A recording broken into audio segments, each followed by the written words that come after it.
Welcome back to our YouTube channel. Today our topic is second pendulum. आज आपका topic है second pendulum. Simple topic है। Second pendulum simple pendulum का ही हम कहेंगे एक टाइप है सिंपल पेंडुलम। जो हमने लास्ट जो आपका लेक्चर था वो हमने पढ़ा है सिंपल पेंडुलम, और उसमें हमने टाइम पीरियड को भी निकाला था। और यहाँ पर हमारे पास जो सेकंड पेंडुलम है, what is second pendulum? It is that type of simple pendulum whose time period is 2 second. ये हमारे पास एक ऐसा सिंपल पेंडुलम होता है जिसका टाइम पीरियड क्या होता है? 2 सेकंड होता है।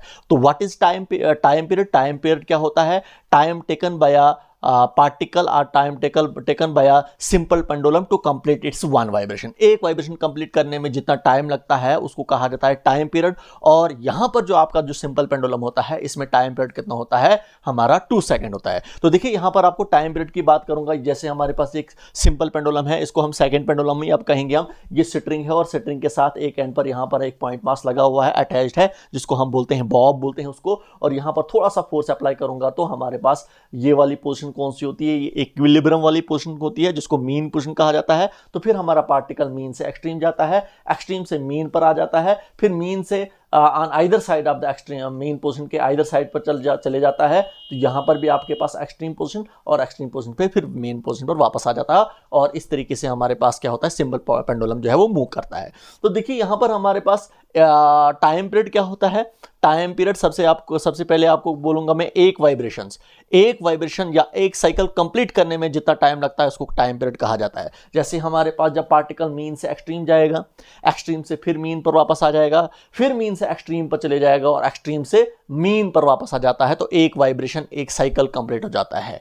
और एक साइकिल कंप्लीट करने में जितना टाइम लगता है उसको कहा जाता है टाइम पीरियड। तो ये जो हमारा सिंपल पेंडुलम होता है सेकंड पेंडुलम, इसका टाइम पीरियड जो होता है वो कितना होता है? 2 सेकंड होता है। जैसे हमारे पास मीन से एक्सट्रीम जाएगा, एक्सट्रीम से फिर मीन पर वापस आ जाएगा, फिर हमारे पास mean on either side of the mean position चले जाएगा, यहां पर चले जाएगा और वहां से वापस आ जाता है फिर से मीन पोजीशन पर, हमारा एक साइकिल कंप्लीट हो जाता है। तो एक साइकिल जितना टाइम लगता है इसको एक साइकिल कंप्लीट करने में उसको कहा जाता है टाइम पीरियड। और यहां पर सेकंड पेंडुलम में हमारे पास टाइम पीरियड कितना होता है? दैट इज 2 सेकंड होता है। तो फिर से बोलूंगा मैं, एक वाइब्रेशन या एक साइकिल कब कंप्लीट होता है? जब मीन से एक्सट्रीम, एक्सट्रीम से मीन, मीन से एक्सट्रीम और एक्सट्रीम से फिर मीन पर वापस आ जाता है, तो एक साइकिल या एक वाइब्रेशन कंप्लीट हो जाती है। तो एक साइकिल या एक वाइब्रेशन कंप्लीट करने में इस टाइप के सिंपल पेंडुलम को कितना टाइम लगता है? दैट इज 2 सेकंड लगता है। तो इसीलिए इसको कहा जाता है सेकंड पेंडुलम कहा जाता है। तो वही यहां पर लिखा मैंने, it is that simple pendulum whose time period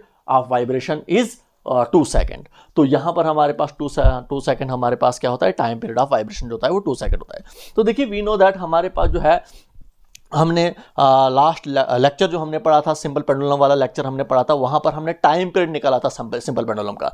तो वो टाइम पीरियड हमारे पास किसी को लाया था? T is equal to 2 pi under root of L upon g के को लाया था। एल क्या होता है? लेंथ ऑफ स्ट्रिंग होता है, और जी हमारे पास क्या होता है? एक्सेलरेशन ड्यू टू ग्रेविटी होता है। तो देखिए इस एक्सप्रेशन से हमारे पास हमें पता है इस सेकंड पेंडुलम का टाइम पीरियड हमें पता है 2 सेकंड है, जी की वैल्यू भी हमें पता है 9.8 होती है। यहां पर इस एक्सप्रेशन से हम इस सेकंड पेंडुलम की लेंथ को निकाल सकते हैं, एल। हम सेकंड पेंडुलम में हमें पता है टाइम पीरियड जो हमारे पास जो होता है वो कितना है? वो 2 सेकंड है। इसका मतलब टाइम पीरियड भी दिया हुआ है, जी भी हमें दिया हुआ है। जी की वैल्यू कितनी होती है? 9.8 मीटर पर सेकंड स्क्वायर होती है। एल हम यहां से निकाल सकते हैं, सेकंड पेंडुलम में हम स्ट्रिंग की लेंथ निकाल सकते हैं इस एक्सप्रेशन के जरिए से। तो वो हम कैलकुलेट करेंगे। देखिए हमारे पास टी कितना है? 2 है। सेकंड पेंडुलम में हमारे पास टाइम पीरियड कितना है? 2 है, और साथ में हमारे पास 2 पाई ऐसे ही है। एल अपान जी कितना है? 9.8 है। तो स्क्वायरिंग बोथ साइड, स्क्वायरिंग करेंगे बोथ साइड। 2 का स्क्वायर क्या होता है? 4। इसके बाद 2 का स्क्वायर हो गया 4, पाई का स्क्वायर हो गया पाई स्क्वायर। तो under root of L upon 9.8 का होल स्क्वायर करेंगे हम।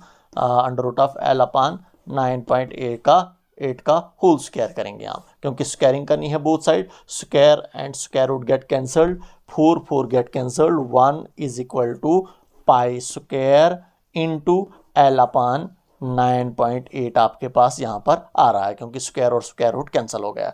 तो देखिए 9.8 को जब हम लेफ्ट साइड में ले लेंगे हम, तो 9.8 को 1 के साथ मल्टीप्लिकेशन लगी तो क्या आएगा? 9.8 ही आएगा आपके पास।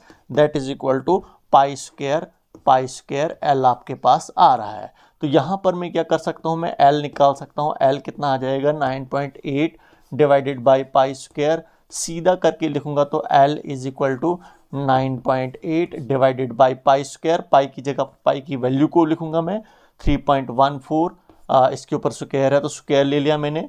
तो इसको हम सिंप्लीफाई करेंगे, हम 3.14 का होल स्क्वायर कर लेंगे हम, और फिर डिवाइड करेंगे 9.8 डिवाइड बाई दिस। तो आपके पास लेंथ ऑफ स्ट्रिंग की जो लेंथ निकलती है वो 0.993 मीटर निकलती है आपके पास। इस स्ट्रिंग की लेंथ कितनी होगी, दैट इज 0.993 मीटर होगी। लेकिन ये किस में होगी, जब आपके पास सेकंड पेंडुलम होगा। सेकंड पेंडुलम में हमारे पास इस स्ट्रिंग की लेंथ कितनी होगी, 0.993 मीटर होगी। तो आपको पता ही है इस सेकंड पेंडुलम में हमारे पास टाइम पीरियड की वैल्यू कितनी होती है, दैट इज 2 सेकंड होती है। इसी को अगर हम सेंटीमीटर्स में लिखेंगे तो इसको सेंटीमीटर में ऐसे लिख सकता हूं मैं, 99.3 सेंटीमीटर भी लिख सकता हूं मैं। तो ये आपके पास था, that was your topic second pendulum. Okay, good bye.